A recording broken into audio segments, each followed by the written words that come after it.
La RSE, depuis 2019, en fait, que le groupe s'est créé, on a à cœur de mener nos activités en conformité avec les normes légales et réglementaires, ainsi qu'en conformité avec nos valeurs et notre éthique.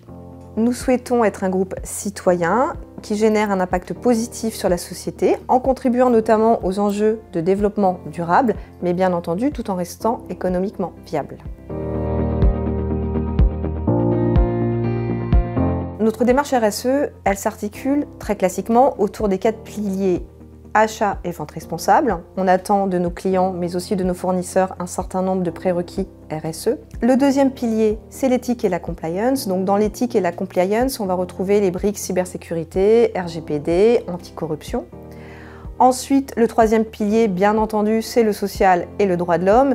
Là, on va retrouver les thématiques autour de nos salariés et de leur bien-être.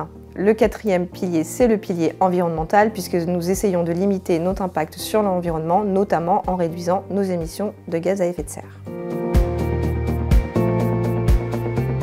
1. C'est le point qui nous manquait pour obtenir la médaille d'or pour la notation EcoVadis. Et c'est important parce que nous avons entamé une démarche EcoVadis il y a moins de 2 ans.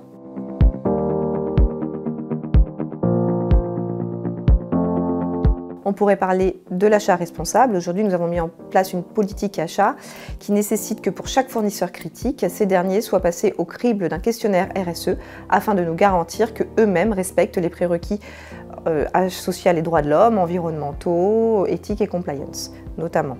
Le deuxième exemple le plus parlant, c'est ce qu'on appelle chez nous le process TAMI. C'est un comité go-no-go interne pour certaines opportunités commerciales qui sont justifiées par la nature de certains produits que nous mettons à disposition.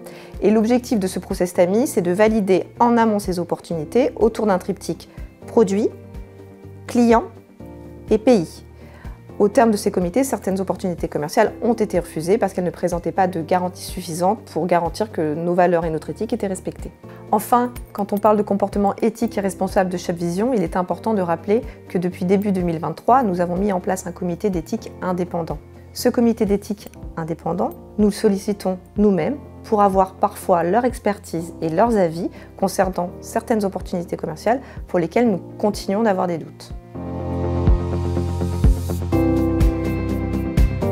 Je vais évidemment parler de Happy Cap Foundation, qui est donc une fondation qui a été créée par Olivier et Béatrice. Et les activités de Happy Cap Foundation s'inscrivent complètement dans notre pilier RSE, social et droits de l'homme. Happy Cap Foundation, son objectif, c'est de donner un peu de bonheur aux personnes atteintes de handicap, notamment mental. De manière concrète, en septembre 2024, nous avions 130 familles qui étaient accompagnées par Happy Cap Foundation pour mettre en place au sein de leur foyer la CAA, la communication alternative augmentée, pour aider leurs enfants à mieux communiquer.